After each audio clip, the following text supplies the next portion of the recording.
They did not surrender even after their patron was killed. They were captured alive as a tribute to you, Lord Fett. What's up, Meta Nerds? This video will be a complete breakdown of the pig lizards, the Gamorrean species, that came to be synonymous with Hutt security. We'll look at their world, break down their biology, culture, intense mating rituals, and religion, and see how they impacted galactic history. The story starts at grid coordinates T14 on the planet Gamor in the Outer Rim, just outside of Hutt space, and along the treeless trade route. A day was 28 hours and a year 280 days, with a Type 1 atmosphere breathable to most species. It was a very Earth-like planet with mostly temperate climate and a range of everything from mountains to jungles and plains, but with heavy rains over most of the planet year-round. The Gamorreans would rise to be the dominant species here on this world, fighting to survive alongside various low-intelligent primates like the Quizzer, algark stalks which are carnivorous fungus that could eat a Gamorrean, and even crawling mushrooms called snoruks, which would move along the jungle floors in packs of 5 to even 30. The Gamorreans would make most large beasts go extinct, and they were constantly trying to kill off the larger Quizzer primates, which would always steal foods and metals from their cities. And this hunting of large game made it so that almost all wildlife on Gamor, besides the Gamorreans, were all under 1 meter tall. There were some domesticated beasts of burden, and odd things like morts, which were these furry bloodsuckers. The wild ones would swarm targets and drain a prey's blood until it died. But domesticated, they were something of a status symbol, giving off a quote Swedish stink, and providing a mild anesthetic feeling. And watch beasts, which had temperaments like rancors, and that they would bond to their owner in a way that made them affectionate to one person, but murderous to any perceived threat. And a bit larger than dogs, they developed alongside the earliest Gamorrean societies, aiding in hunting and acting as guards, with the Gamorrean diet consisting mostly of eating fungus, which they would maintain by being shepherds of large herds of crawling shrooms, while their drink was mostly just water and potwa beer. Though that civilization would never grow out of a feudal warring clan phase, and it was said that pre-contact history was so convoluted with so much backstabbing and clan fracturing that historians have never made a coherent history of these people. First contact would come around 5000 BBY, and as soon as the alien ship set down on this new world, the crews only survived for a couple days before they were torn apart, and only lasted that long because the 5 clans were busy fighting each other, all trying to get the chance to be the one to kill this new exotic prey. This alien hunt was repeated 6 times before the trade companies sent their own private military, which conquered large areas of Gamor and forced them to open up peaceful trade. For the next 1,000 years, they would be examined by Krrsantan biologists and researchers, and the modern Gamorrean stood 1.8 meters or about 6 feet tall, with a pair of thick horns on the head, large tusks, and overall humanoid appearance, but with much greater muscle density and overall strength. Most are green, but females would vary more in tones of brown, pink, yellow, and even a very rare white pigmentation, while eyes could be yellow, blue, black, or brown. And there were never any stereotypes based on these colors, but there were superstitions across different clans relating to the types of splotches or birthmarks. Most were stocky, but there were your occasional lean Gamorreans, while they would never stray away from their traditional garb, almost always seen in leather clothing with some fur and simple steel armor, called Mahunk-Gafa, which was crafted from the spoils of war. They even tried to hold on to their old weapons, mostly the enormous battle axes called the Argarok, that combined with their superhuman strength could easily cleave through most forms of armor. And they would also use swords and maces, though never throughout their entire history, even past the Imperial era, no clan would taint their honor by using long-range weapons like blasters and slug throwers. This high level of cowardice would inspire an alliance of other clans to rise up and make your line go extinct. When these people were cataloged, one of the first hurdles was their language, which was comprised of a series of squeals, oinks, and grunts. And once it was understood by offworlders, they were shocked both at how simple it was, having no ability for high concepts like philosophy, poetry, or literature, but somehow they could understand complex alien languages, and were smart enough to tell when other aliens were aware of how simple-minded and average they were, like we see in an exchange with a Gamorrean mercenary that left home, only to be made fun of by the hyper-intelligent Geonosian. Gamorreans could not speak Basic due to physical limitations in their voice boxes, but there was the case of Vort Sabinring, nicknamed Piggy, that operated as a New Republic pilot, and was genetically modified to have an extremely high IQ, and surgically augmented with a vocoder that would translate his language into Basic for his squad mates, working similar to what we saw with Somchate on Tatooine. It was Jabba the Hutt's throne. As the technologically superior off-worlders kept working with these people, they found their clans were matriarchal, led by a governing body called the Council of Matrons. The women made the ultimate decisions of alliances and who to go to war with, while the males were trained solely in combat and weaponry from the time of childhood, usually seeing their first war in adolescence. The women would be raised to be hunters, trade, and craft weapons, prepping all through the year for the glorious war season, which was during the best time of the year from spring through fall, where they would launch campaigns on their clan neighbors. Interestingly, one was not considered a coward if the enemy force was overwhelmingly powerful. They could run away squealing just fine. But if the enemy was equal or the challenge was reasonable and they fled, then their comrades would rip them apart in a brutal purging of the coward from their ranks. If they won, all the loot was given to the matrons and dispersed amongst the women, but the greatest warriors had the pick of the piggy litter, being able to mate with whichever unmarried females they wanted. Researchers noted that, like many species, this system accelerated the effects of natural selection, as the weakest warriors died in battle, and then the weaker amongst the survivors bred the least. And their birth rate of males to females was either the original cause of this or influenced by this practice, or a bit of both, as the birth rate across all clans averaged a ratio of 20 males born to every 1 female, though there appear to be no stats for the average lifespan. But we do know that your average clan would be about 20 sows and 50 boars, with litters being 3 to 9 Gamorreanlets, with an average female having 12 husbands over the span of her life, most of them dying in combat. When the traders and their mercs saw these wars firsthand, they scrambled to train the best of them into bounty hunters and mercenaries, but it doesn't seem like this interference by aliens robbed the gene pool of the best males, as they would at least make conjugal visits back home, and were said to be surprisingly affectionate to their children and spouse. Although to off-worlders, their methods seemed brutal. Tickling fights with kids turned into snout-breaking blows, and it was a known thing that a kind of, let's say, bedroom toy was smelling salts, as a roll in the hay with these pigs usually involved the male knocking the female unconscious, universally seen as, quote, a prelude to mating, and he would use the salts to wake her up for round 2. It also mentions, quote, if this is the intention, implying that there were plenty of times that he would knock her out for non-sexual reasons. Though I should note, throughout mating season, they were known to be constantly supplying their sows with beautiful flowers. Males would be split up into 4 classes: warlords, clan boars, tuskers, and veterans. Warlords were married to the matrons, while the boars married the sows under her. Tuskers were not wealthy enough to marry, and veterans could be married or unmarried, and were the only ones that would stay behind with the women during war, as they were some way injured and too old for combat. All of these ranks had corresponding levels of those fur leeches on their body, kind of like a jewelry, while actual trade was conducted in precious metals, which males could only win through gambling or looting during war. And I'll try and show respect to their culture by pronouncing this name as close as I can in their native tongue, but females could achieve the title of Gweek, which signified personal preference by the matron, usually gained by amassing a large amount of tuskers that lived on her land, managing it and growing her prosperity in a strange form of simp slavery.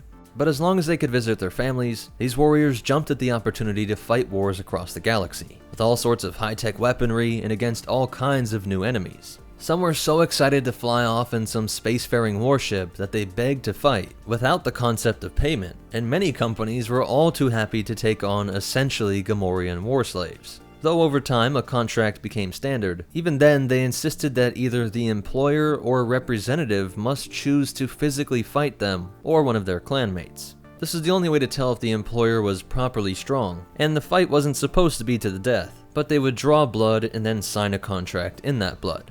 A major inconvenience in a digital age with contracts signed via holo and stored across a HoloNet cloud. Surely the off-worlders rolled their eyes, but did comply with this demand just to work with these warriors. This practice was still in place when Jabba sent Han Solo and Chewie to contract some guards for his palace. Luckily, a Nikto they were working with was eager to fight a pig lizard, and jumped in for them, eventually getting that bloody signature. But even in the modern age, spread out through the stars, old clan rivalries still bubbled up in far-off space stations. Even if they were now under the same alien employer, it was known that Gamorrean clan fights could still explode here. Another costly annoyance that proves they must have been worth the trouble. And of course, the more seasoned merc companies knew to do a full vetting of their new hires, understanding the culture and clan history, so that over the years different employers became locked in with certain clans, and essentially were just extensions of the clans back home. Over the millennia, they would acquire starships of their own and colonize the world Pazab. And these ships were known to be incredibly Spartan, the bare bones with few amenities, though heavily shielded and packed with powerful cannons and torpedoes. But it seems like they did realize their place in the galaxy. Perhaps the matriarch was still in control of the spacefaring phase and made sure they did not turn their war-loving tendencies towards other more advanced species. Because as much as they liked a good fight, an orbital bombardment would have rendered them the same fate they delivered to countless extinct beasts on their homeworld. So there were no incidents of Gamorreans using their spaceships for aggression. A few times on defense against your random pirates, but that's about it. And with more credits and access to the galactic market, they bought all sorts of new weapons, but these were still just more advanced vibro weapons. At no point in their history would they ever have a unified world government or ruling body for their colonies, so they never had seats in anything like the Republic, CIS, or later governments. Their cities became larger and more complex, but never more advanced than mud brick buildings, with towers, open markets, and almost always a thick surrounding wall. Their religious beliefs would morph slightly as they moved into these cities, but they never abandoned their animalistic belief system, seeing everything on Gamorra as having some sort of spirit, whether it be animals, plants, rocks, or water. And this was part of the reason for bringing flowers to your wife. The more flower spirits she possessed, the more supernatural help she would have at getting pregnant. While they came to care less about nature spirits while in the city, there was still a reference for legendary heroes whose spirit was still said to be moving across the battlefronts on Gamorra, and they would do pilgrimages to larger trees and fungi whose spirits could be communed with. There was a strange logic to this system, as a tree spirit would be broken down into little parts and then dwell in your house when you built with its branches, though the forest and mountains could strike back in the form of dropping branches on you or causing giant mudslides. Sea and ocean spirits were too large and powerful to ever trust, and travel by water was to be avoided at all costs. But though less concerned with nature spirits, in the city you had to worry about the souls of slain enemies haunting you, the ancestors of your disgruntled neighbor. But at least during a siege, it was believed that with each of your piggy comrades killed in defense, you could take comfort in knowing that their soul was now supercharging the defenses of the city in the afterlife, or the parallel life, as war was simultaneously fought on both planes of existence. One way to keep peace was that if all parties involved, be they two families or two warring tribes, if they agreed that somebody was a cowardly murderer, they would be killed within the same day, as the spirit of a wrongly murdered person wandering Gamorra was the most feared thing in the supernatural realm. Though of course there had to be times when this was compounded by wrongly killing an innocent suspect. All of this combination of mysticism and war-loving made the Sith love these people. During the time of the Empire, they often worked with them, as they were willing to be slaves to see combat and eventually took their own slaves, the Sith letting them launch Viking-like raids with their high-tech ships and weapons, being so successful that other slavers hired them. And remember, many of these men were actually slaves under some sow back home, some real slaveception going on, and although they were not mentioned by name, I'd assume that this brought them into the circle of the once powerful Zygerian Empire. For thousands of years, Zygeria supplied slave labor to the galaxy. And though for the ladies, life back home was pretty sweet, some lower-ranking females, or just adventurous ones, would choose to leave home as well, often fulfilling the high-paying jobs and entertainment of the adult nature, particularly admired by the Celestins, giving a whole new meaning to the term belly dancer. While on the opposite end, there was a colony of nuns formed on the planet Ga-Av-Arun, and these nuns were a small group of Force-sensitive Gamorreans. This may be because they were exiled, as there's not really a lot of mention of Force use amongst these people, and only a short cryptic mention of the Gamorreans' hatred for all forms of magic. No explanation of what that means, and they were okay with spiritual warfare, but this combat magic was something else. And matrons were known to commune with the spirits of their previous matron, but that was still a person, not the all-binding impersonal force. But their most famous use would be under the service of Hutt lords. They were a staple of Hutt security since the time of the Old Republic and up through Jabba, mostly because of their intimidating stature and muscle to back it up. But even better was how cheap you can get one of the low-status males, who were almost immune to bribery because of their culture of honor and war. Solo and Chewie would bring back 12 guards to Jabba's palace on Tatooine, and the Slug ordered some thugs to attack them, which was kinda Jabba's MO, something he did to new bounty hunters like Black Krrsantan as well, and the 9 Gamorreans that survived were added to the security detail, with these two being Captain Ortug and Gartog, the latter being considered the dumbest guard in the entire palace. It is unclear, but possible that these are the same two that were left alive during Bib Fortuna's reign and into the service of Boba. May their souls continue to defend Boba in this spirit life. So that's it for the history and breakdown, but you definitely want to hear these cool facts and behind the scenes stuff. They're said to weigh 100 kilograms, which is only 220 pounds, but it seems to me like they would weigh a lot more. But what is interesting is that we have stats like their average body temperature was 40.56 degrees Celsius, or 105 degrees Fahrenheit, and their verbal tones ranged from 50 to 13,000 hertz.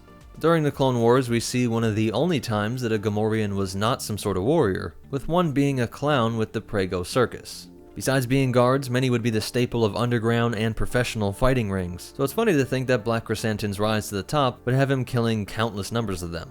In the Canon comic series Vader's Castle, there's a ridiculous story that I didn't feel like I should include in the main breakdown, but it is canon. But I feel like the vibe of these comics was to be over the top and ridiculous, so don't judge them for being that, that's what they were going for. It has stories like Count Dooku becoming a vampire, and I'm not sure if I should include that in his eventual complete life story. So in this same series, there's a part where a Tarkin Initiative mad scientist that hated Vader created a serum that could be injected, and when a certain frequency was played, the victim's DNA would rapidly transform them into a Gamorrean, and then it could be transferred to another person just by touch. When Vader heard this, he wasn't worried, with his suit and all, but he hoped to use this against the Rebel Alliance. But the plan didn't pan out, and so he turned the creator into a piggy, and let him be ripped apart by his own creations.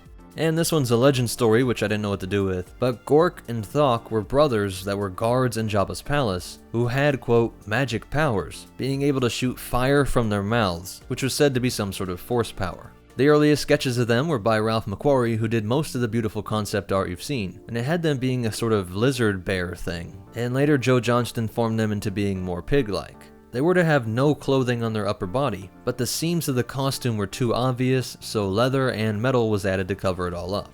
And while on set, they were referred to as the Pig Guards. If you're in the Tatooine sun, you're gonna need some stylish shades. And if you think that Gamorrean guard is winking at you, you might need some new glasses. And on both these fronts, Warby Parker has you covered. Warby Parker is committed to providing exceptional vision care online and in stores, offering eyeglasses, sunglasses, eye exams, and contact lenses. Glasses start at $95, including prescription lenses. Try Warby Parker's free home try-on program. Order 5 pairs of glasses to try at home for free for 5 days. There's no obligation to buy.